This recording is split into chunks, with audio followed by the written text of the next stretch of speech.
Yeah, so this is the chapter-wise breakdown of second chapter. So first 10 verses, basically, as we have already gone through, that Arjuna is continuing to give us his arguments, his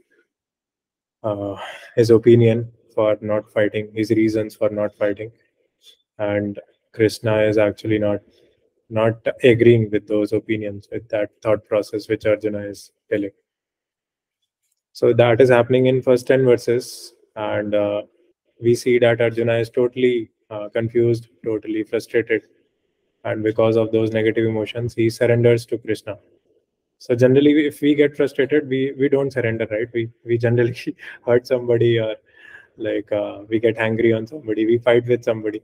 We don't surrender to some higher authority. But here we see that Arjuna, although he is full of negative emotions, he is feeling a lot of anxiety, but he like accepting his position, accepting his fallen consciousness, he surrenders unto Krishna. He has that trust. So once he surrenders to Krishna, then Krishna is smiling.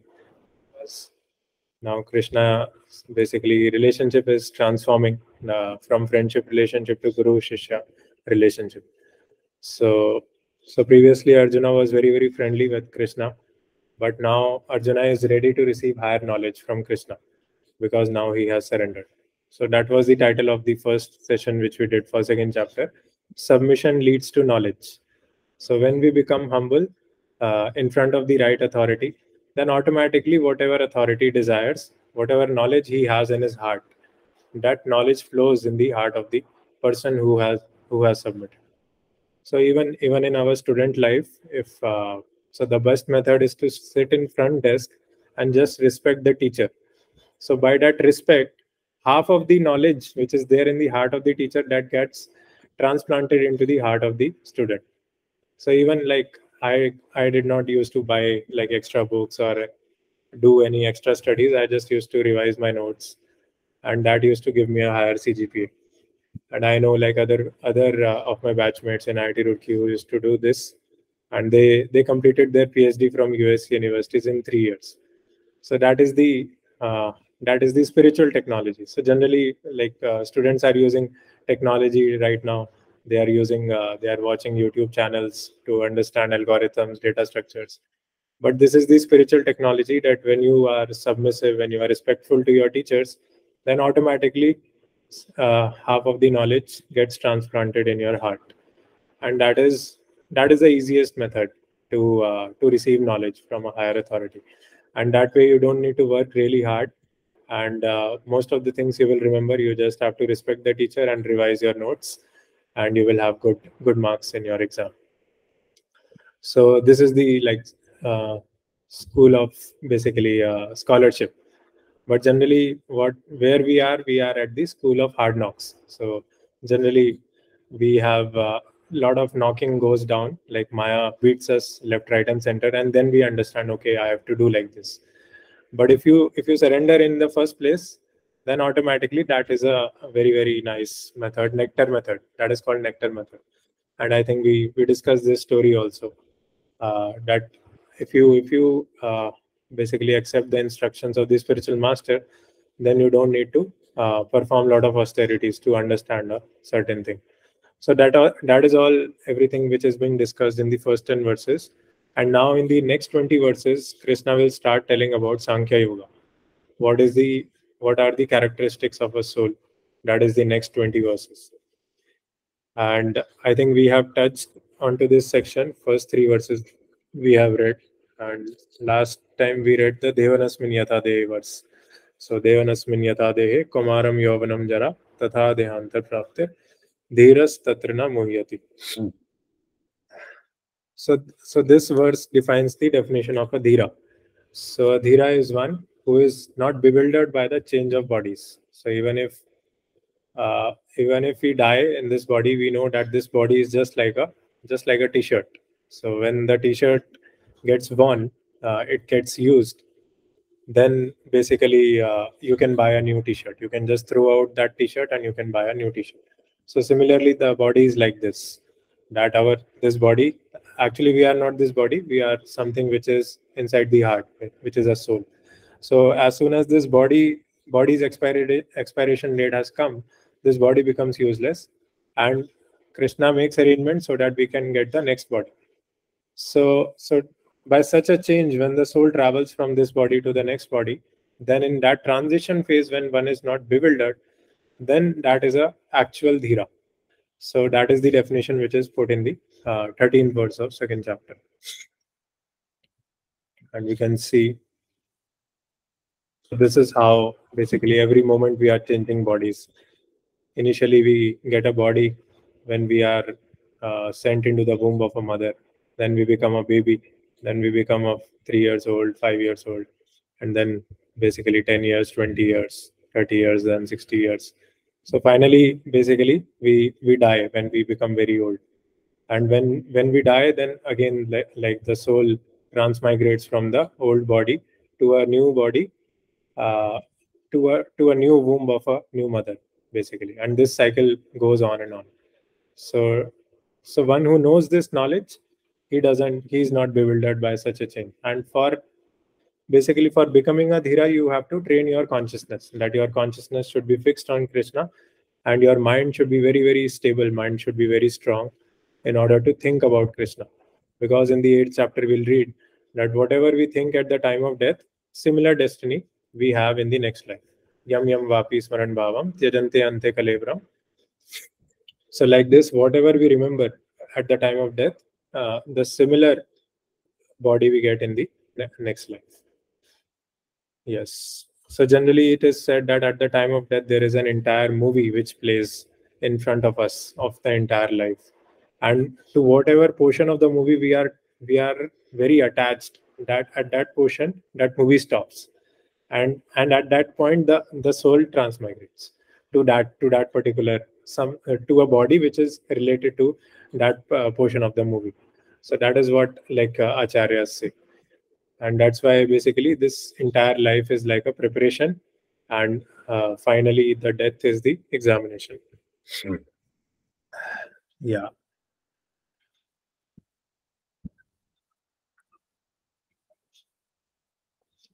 Yeah, and that's why Prahlad Maharaj says in the 7th canto that we should practice Krishna consciousness right from the childhood.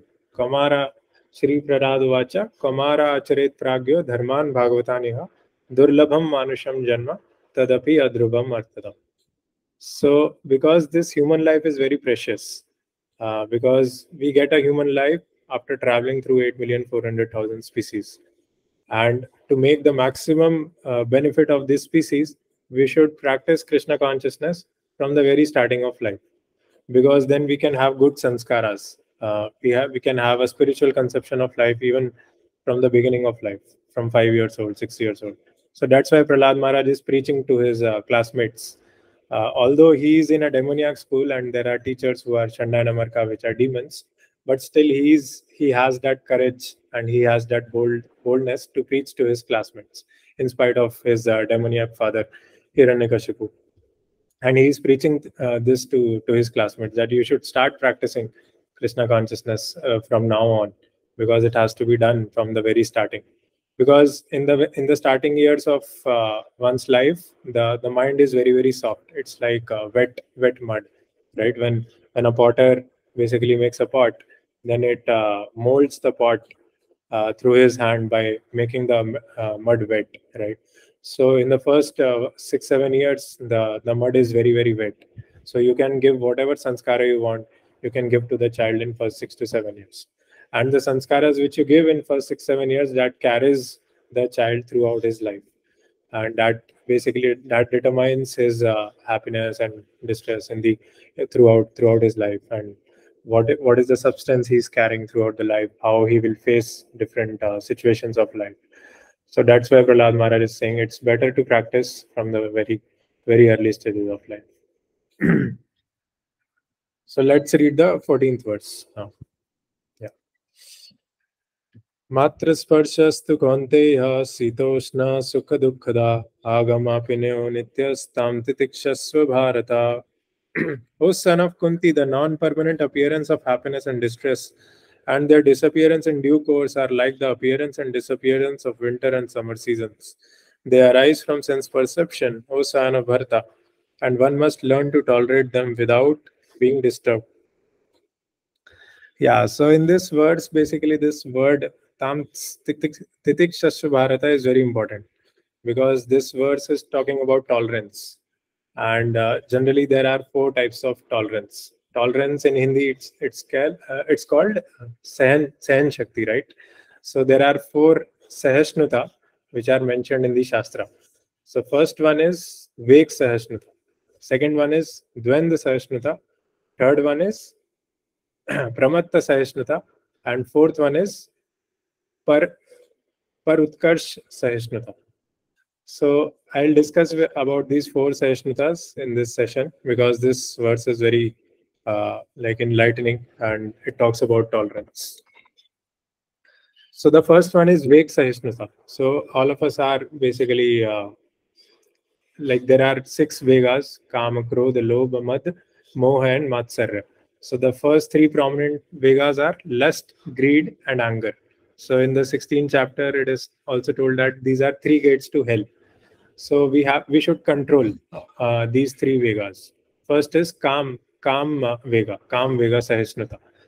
So I will tell a story. Basically, there was a boy, and he had a girlfriend, and the girlfriend basically left him, and he got mad actually when the girlfriend broke up with him and she left. So he went so much mad that he had to go to mental hospital.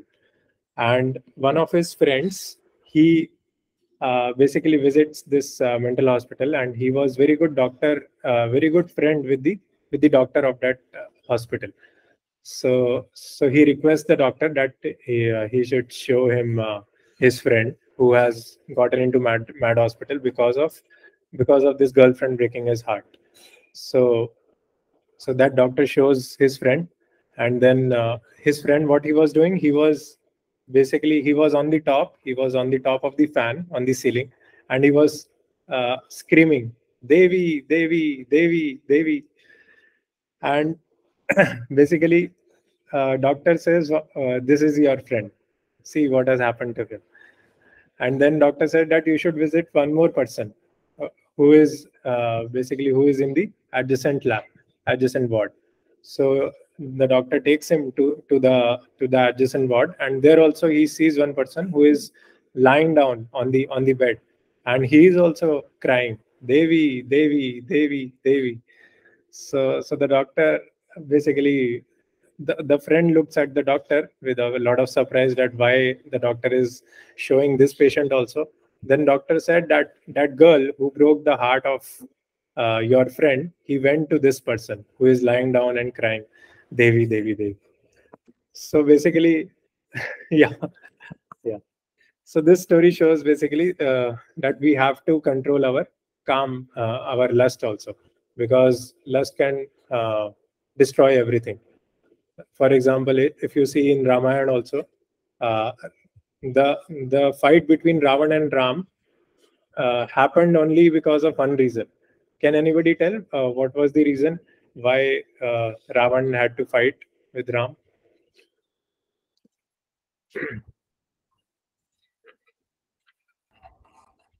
Because Lakshman cut Shurpanakha's nose, right? So that's why the whole thing started there. Yes, yes, yes. And after that also there was something which, because of which Ravana could not control his thought process, where lust kicked in basically. So Shupnakha basically, after being cut by Lakshmana, she got very infuriated. She did not want Sita Devi to be happy with Ram, and that's why she became envious.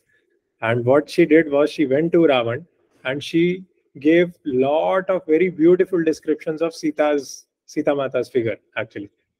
And Ravana was, although he was a Brahmana and he was basically doing a lot of austerities, but he was a demon, because they were all residing in Lanka. So his lustful thoughts he could not take control of. And because of that lusty description given by Shupnaka to Ravana, Ravana decided that he will enjoy Sita. And just to satisfy those thoughts, he had to abduct Sita Mata. Everybody, everybody tried to stop Ravana. That don't do this. Lord Ram is very, very powerful, and doing anything which is harmful to Lord Ram, it will bring devastation to all of us. Many people tried to convince him. His father tried to convince him. Vibhishana tried to convince him. But Ravana, because of his lusty mind and the thoughts which were provoked by Shubhnakha, he had to go in the forest and kidnap Sita Mata. And because of it, basically the entire dynasty, all the members of the family of Ravana were destroyed, and every single one of the inhabitant of Lanka was killed. So this lust is so powerful that it can kill anybody, kill everybody. And like we will see that in the third chapter, Krishna says that this lust can be transformed into love for Krishna. And if it can be transformed into love for Krishna, then that becomes totally transcendental. Basically, whatever comes in touch with this love factor, this Krishna factor or soul factor, then that becomes amazing. So we will see in the second chapter also, in the 29th verse, Krishna is talking about the amazing nature of the soul, amazing nature of Krishna, and amazing nature of this process of hearing. One who speaks about Krishna, he is also amazing. One who hears about Krishna, he is also amazing. And those words, those are also amazing. So everything which is in touch with Krishna, that is amazing. But everything which is in touch with lust, that is all destroyed. So like this, basically, if we can transform our lust into love for Krishna, then that will be best tolerance. So only tolerance will not work. We have to cultivate a higher taste and somehow basically transcend these vegas. And the second vega is krodh, anger. Krodh, vega, sahishnuta. So there is one more story. As I think most of you know, there was a philosopher known as Socrates. So has anybody of you heard Greek philosopher Socrates?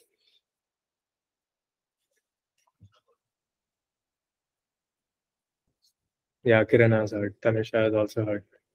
So Socrates had a wife, and so his wife was very, very like pricky. She used to abuse him. She used to scream entire day, and Socrates was just trying to write a book, or sometime some guest comes, so he just want to discuss. But the basically all the pranks of the wife they used to continue. And one day, what happened was there was a guest which came to Socrates' house, and they were discussing philosophy because they were philosophers, so they were trying to go deeper into philosophy. So then also, like in between, his wife was screaming. He was giving different abuses to his husband. So, but then the guest was just being surprised that what will basically why is Socrates not reacting? Just a second. Yeah, I'll put my charger.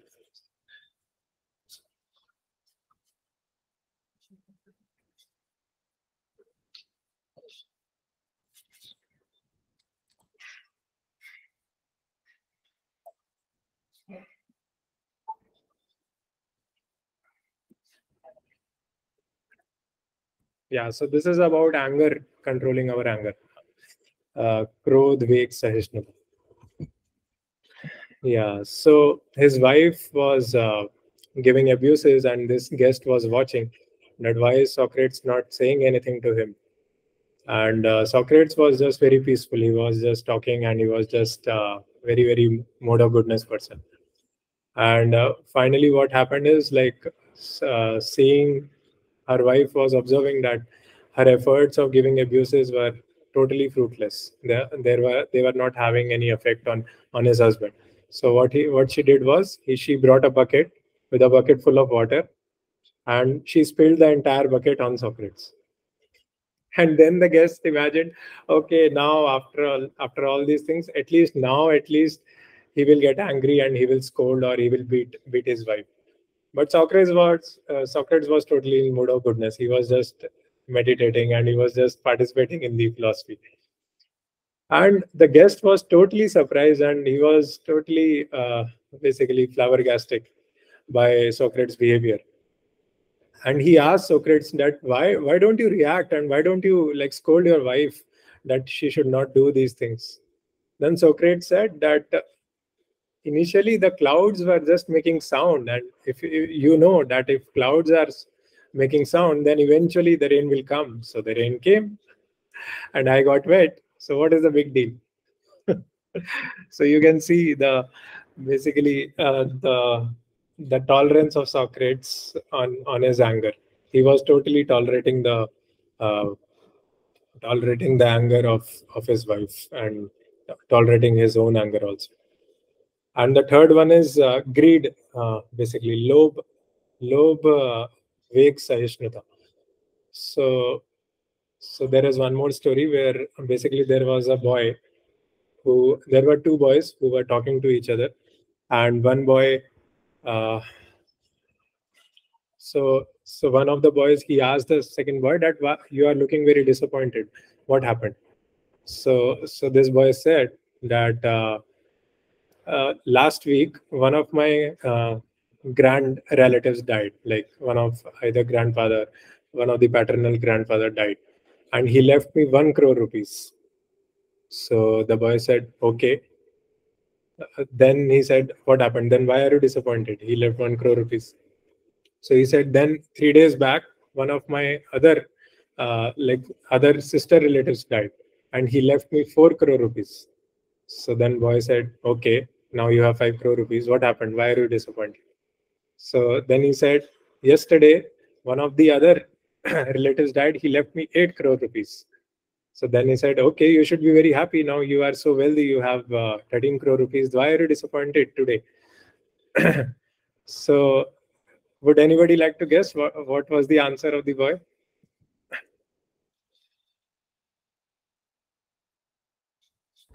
That he had no other uncles, so no more money to be made.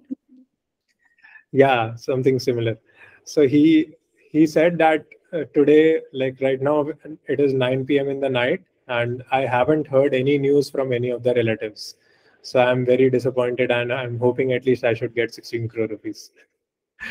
So like this, basically, we are all full of desires, expectations, and according to the like salary, just like we saw that nimittani vipritani diagram, that whenever we get salary, we get some satisfaction, that our sanskara gets satisfied, and like if only once we don't get our salary, then we like maybe our heart attack might come, and that is because of that breakage of expectation. So that's how we should control our greed, basically. Although like Krishna might be making arrangements to give money to us, but we should not expect that Krishna will keep on giving that money. We should be happy with whatever little Krishna gives. In the 4th chapter there is a verse also, yadrichya labha santusto.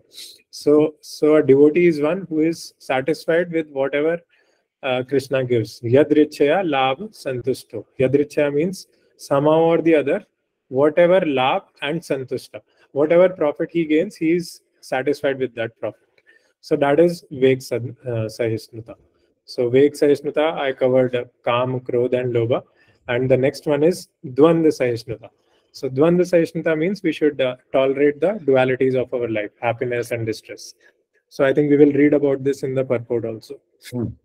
So let's read the purport. Who wants to read? Then Anusha, you want to read? It's not on the screen though, Rajesh. Yeah, I'll project.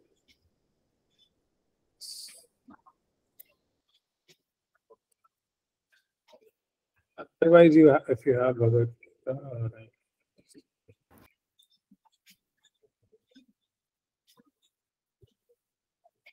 Yeah, you can read.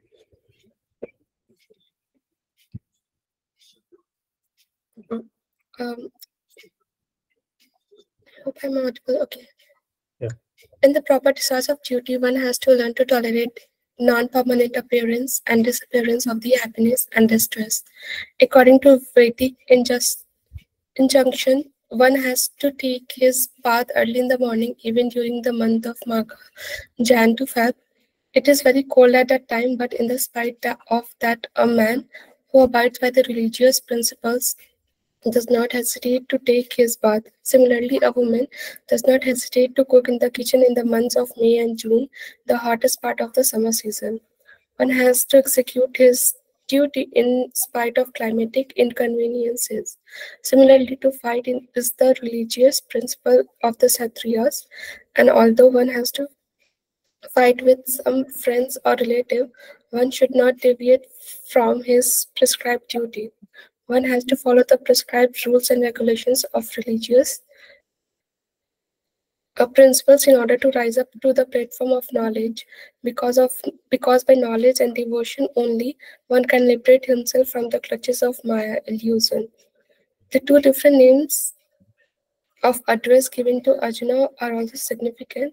To address them as Kantya signifies his great blood relations from his mother's side, and to address him as Bharata signifies his greatness from his father's side. From both sides, he is supposed to have a great heritage. A great heritage brings responsibility in the matter of proper discharge of duties. Therefore, he cannot avoid fighting. Thank you very much, Manisha. Yeah, so here we see that Prabhupada is emphasizing on the rendering of our prescribed duties with tolerance of the dualities of this world, happiness or distress, hot or cold. We should continue our duties. And generally, like what happens in the modern world, that they wake up maybe 7 a.m. and they start reading newspaper. Till 8:15, they will read newspaper. They will take breakfast. They will go to office, and in the evening they come back. They eat some chai pakoras, and they go to bed. So like this, basically 10, 20, 30, 40, 50, 60, all 60 years gone. So nobody knows who is Krishna. Nobody knows what is soul. Nobody knows what is his relationship with Krishna. So like this, basically there is no spirituality. There is no meaning of human life. No actual realization. But here we see that Prabhupada is emphasizing that we should do our duties very, very religiously, both our material duties and spiritual duties. And Prabhupada is giving example of a wife who cooks, whether it be hot or cold. So this sketch is there. Yeah, so we can see that on the top there is a wife who is, although like tired or feeling hot, but still she is washing dishes and she is basically cooking. And on the lower side you can see that there is an employee and who is getting a, a rebuke by his boss. Boss is scolding him, then also he is tolerating. And on the right side you can see that the same employee is getting a reward from the boss. So this Abhay is tolerating. So like this, we should tolerate. We should not get too much. We should stay in the situation of an equilibrium. We should not be too much depressed when there is a situation of distress, and we should not be too overwhelmed by happiness when there is a positive situation, just like an award or some peer bonus or some promotion. Because these things will continue. Because this is material world. Sometimes it will be happy. Sometimes somebody will hurt you. Sometimes somebody will praise you. Somebody sometimes will basically, he might say you nice words, and somebody he might not say. He might like blaspheme you. So like this, we should tolerate both the things and try to see hand of Krishna actually behind those. Because sometimes Krishna wants us to teach lesson.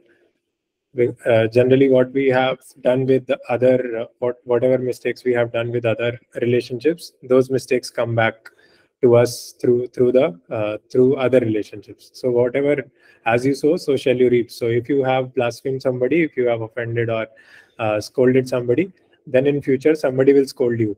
So like this, law of karma will keep on happening, and that is to bring upon you a lesson that you have to tolerate both the things, and you yourself, you should cultivate devotional qualities and a mood of service, more divinity, more positive energy, so that you can actually understand that these are all temporary things. Like someday somebody is scolding, somebody is praising, somebody is giving reward. These things are here today, gone tomorrow. Like something, someday it's there, someday it's not there. So like this, we have to see things in proper perspective and try to connect to Krishna. Then we will have like proper eternal connectivity, and then our consciousness will be elevated. So this is called Dvanda sahishnuta, tolerating the dualities of this material world. Yeah. So any questions on till now?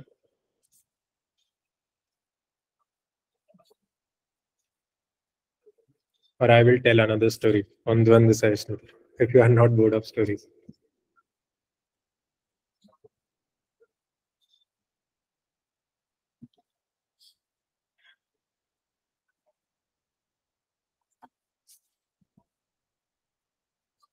Yeah, so there was a like sage who was crossing a river, and he was crossing the river, and just after crossing the river, he met a person, and the sage asked time, what is the time right now?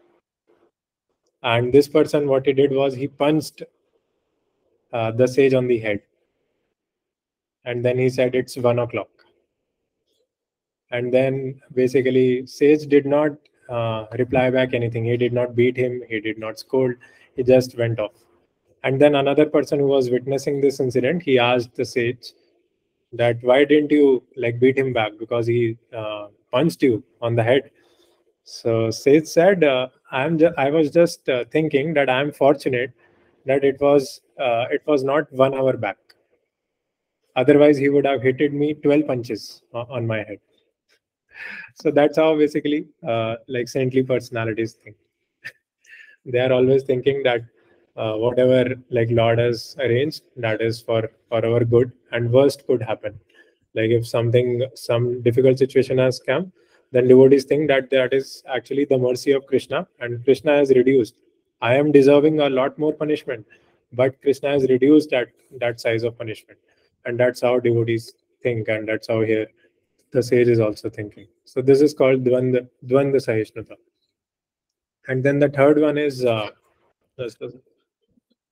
Paramatta sahishnuta. So Paramatta means, so generally in this in today's world, generally everybody is giving his own opinion. So whenever you do a team meeting also, or you want to discuss a new project, then everybody wants that his opinion should be validated, and the project should be done according to his opinion. So that is tolerance. Actually, we should tolerate all the opinions, because generally different people have different hearts and different disposition of hearts and different backgrounds. So different people will see the same thing differently, and they will have different opinions. So we should tolerate those opinions. And the last one is Para-utkarsha sahishnuta. Para-utkarsha means we should tolerate the opulence of the other person. If the other person is getting promoted, or if the other person is having a very beautiful girlfriend, or if the other person is becoming a billionaire, so we should tolerate. We should not become envy. Oh, he has such a beautiful girlfriend. I will make another girlfriend who is more beautiful than that. So that is all basically envy. We are just getting envy. Or if other person is promoted to the next level, then I will try to pull him down and not let him get the next promotion. So all this is envy actually. So we should tolerate other person's progress and other person's material success, because ultimately this envy, as we have discussed, this envy uh, is the symbol of this material world. That enviousness is what splits us apart from the spiritual world. As long as we are in this material world with this material body, we will be envious. But only solution is to not to act on that envy. We should act on faith. And what is that faith? That Krishna is there. Krishna is taking care of each and every living entity. If a person is getting promoted, it is by Krishna's sanction. It is by that person's hard work. It is by that person's deserving nature.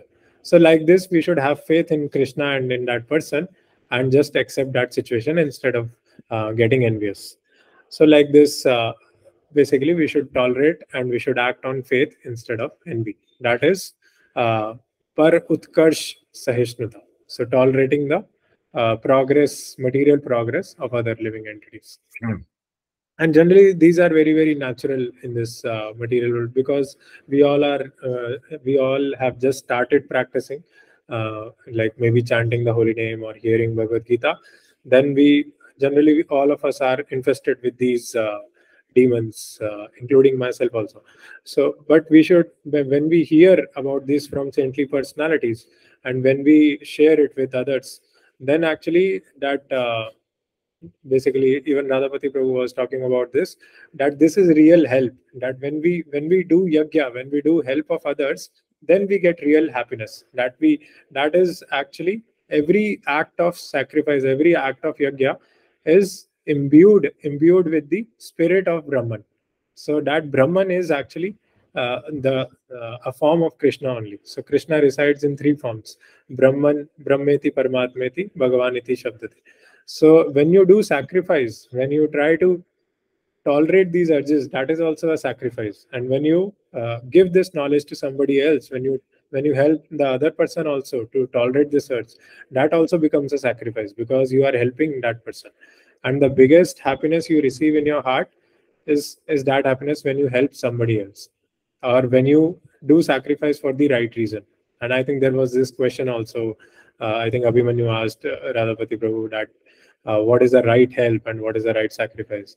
And actually the answer is like, somehow we have to connect to scriptures and Krishna, and then only we will get true satisfaction of heart, true satisfaction of true happiness of the soul, when we basically help a person move forward towards Krishna. So that is the opposite of Para-utkarsha, basically. Para-utkarsha sahishnuta, that we are getting envious of the other person's material progress, that is Para-utkarsha sahishnuta. But when we actually help somebody to move towards Krishna, then that is the real happiness and satisfaction of heart. And that makes and if Krishna is happy, then we are by default we will become happy, because Krishna is Rishikesha. Rishikesha Sevanam Bhaktiruttam Sarvapadi Vinirmuktam Tat Paratvena Nirmalam Rishikesha Sevanam Bhaktiruttam. So when we give up all upadhis, Sarvapadi Vinirmuktam, we give up all the upadhis, whether I might be a boyfriend of somebody, I might be a son of somebody, I might be friends to somebody, I might be reporting to some manager. All these are temporary upadhis. So today they are here, but in the near future they might not be there. So when we give up all these upadhis, Sarvapadi Vinirmuktam, Tat Paratvena Nirmalam, then we become pure spirit soul. We understand that we are a very, very minute, pure spirit soul. And then we serve Rishikesh. Rishikena Rishikeshe Sevaram Bhaktir Uchyate. So when we serve Rishikesh, then our senses automatically become satisfied. Rishikena Rishikesh. And then that is Bhaktir Uchyate. So that is the proper devotional service which a devotee performs. So like this, we can transcend these sahishnutas. Yeah, because tolerance is not sufficient, right? Everybody has experienced this, that we can tolerate to a certain extent only. But on top of tolerance, we have to cultivate a higher taste. For example, if there is a small child, right, and that child is eating mud, and he's liking it a lot, but the mother knows that if he eats mud, then he will get some disease, his stomach will not be nice. So what he will do, what the mother will do, the mother will slap the child. So do you think that that will be the right course of action for the child? Will the child leave eating the mud after that? What do you think?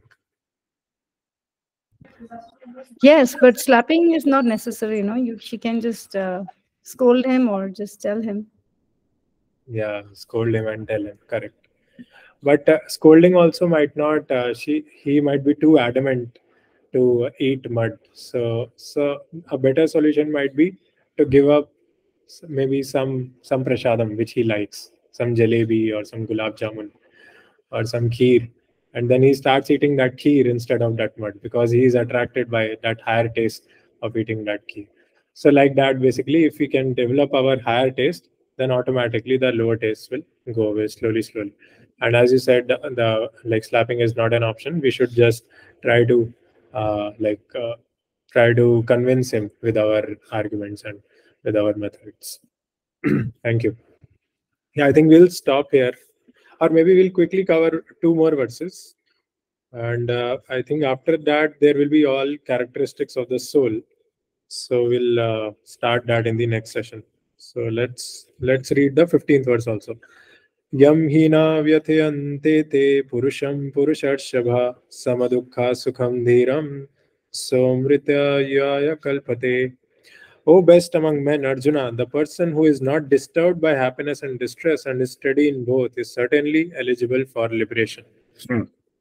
Yeah, so now Krishna is telling about the eligibility of liberation. Previously, he told about the definition of dhira, and now he is saying that if you are able to tolerate these happiness and distress, heat and cold, then you become eligible to be liberated to higher planets.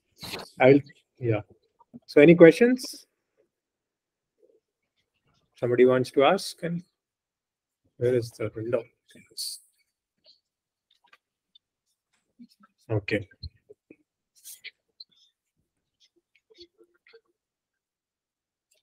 So this is the basically cycle of verses.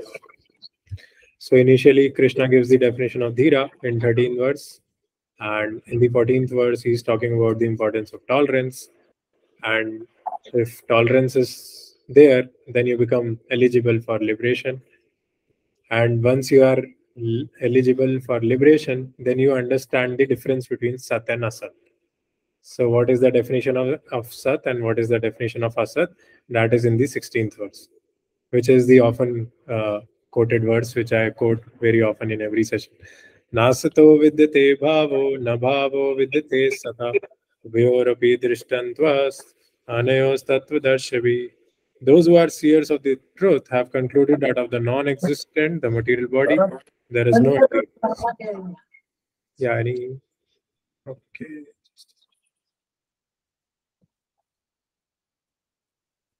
Sorry.